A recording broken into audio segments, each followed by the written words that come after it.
These paintings are among the rarest and most vital monuments of popular art which we possess. I once saw a man burst into tears as he looked at them for the first time.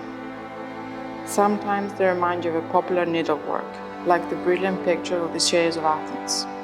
Sometimes they bring you back to gardens which have remained green and fresh since the artist saw them. Sometimes they make you breathe that atmosphere of enchantment and fear which is found in a fairy story.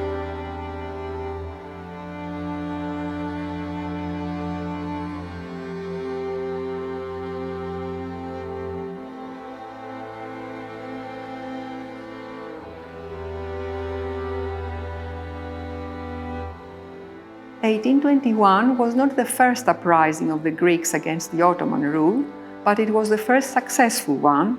It lasted for 10 years and led to the foundation of independent Greek kingdom. Many people make the point that it was the first nation-state in a modern sense in Europe, in fact in the world. Things were not always running smoothly among the Greeks during the war, to put it mildly. Very often, local warriors, warlords, notables, the clergy, or people who came from abroad to join the war represented conflicting interests.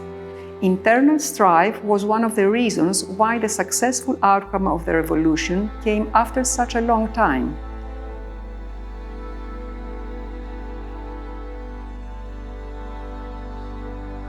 When this album was published in 1926, 4 years after the Asia Minor disaster, Greek artists and men of letters were searching for new fresh expressions of Hellenism. The images created by a local icon painter and the words of an almost illiterate warrior which accompanied them brought to the fore the importance, the vigor, the beauty of naive painting and of the simple, unadorned language spoken by an uneducated local hero.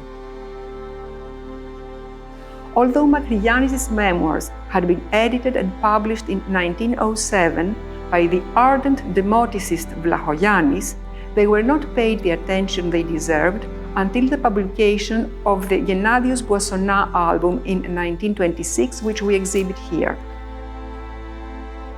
Makriyannis followed the practice of many other warriors who had published or were in the process of publishing their war memoirs shortly after the war, in order to present his own view, his own version about the revolution. The scenes from the war unfold as in a cinema screen.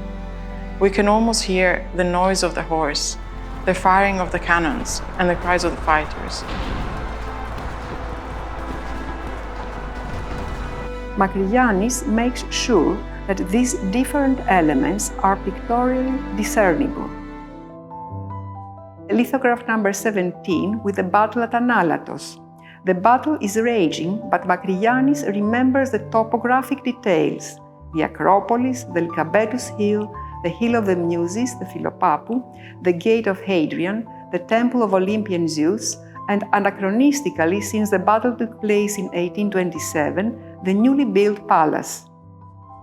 Apart from worshipping, the icons in a church are meant to educate, to tell a story to those who cannot read or write. Perhaps Makriyannis wanted to reach the illiterate as well.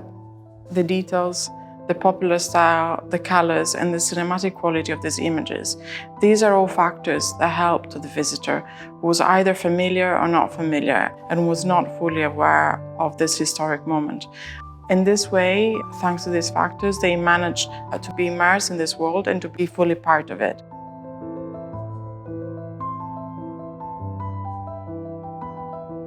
Both Greek and non-Greek visitors enjoyed it very much.